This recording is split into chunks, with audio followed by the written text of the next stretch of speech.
Now, what about this court ruling? How do you interpret it? How do you interpret this court ruling?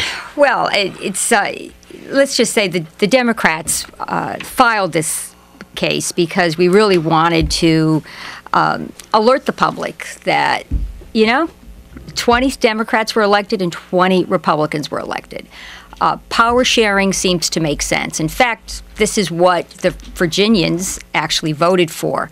And the Democratic senators felt we really had to make that statement and make it very clear. We did go to court. I guess you saw the ruling. The circuit court judge doesn't want to make a decision until the General Assembly session started. Of course, the issue here was we really wanted to get ourselves organized before the General Assembly session started.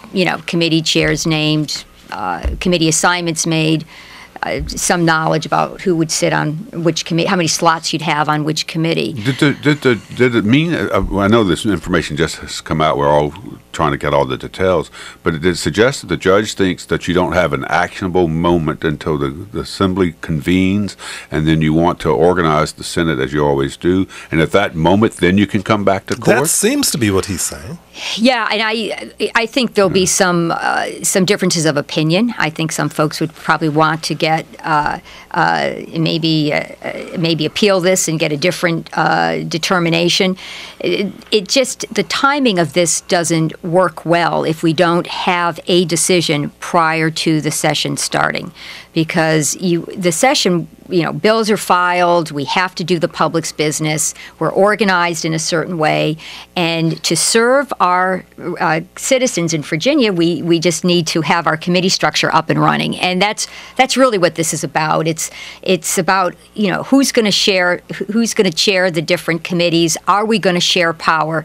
And we could do this without a court determination. I mean, the Republicans could agree to share power with the Democrats, like was done in 1996. Right, 96 precedent as you did share power. And what does that mean? You have an equal number of committee members? What does it mean when you say share power? Well, you can define what that means, but it could be two co-chairs of a committee. It could mean equal number of members on each committee. It sounds like deadlock city.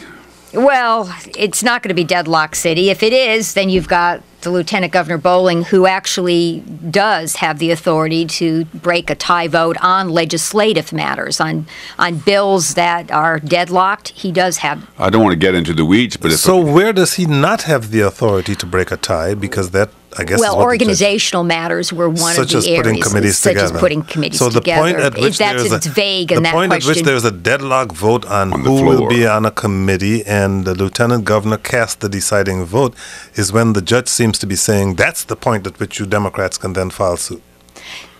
That might be what the judge is saying. What are you saying? What are you saying? Call us and let us know. We haven't read the whole decision yet.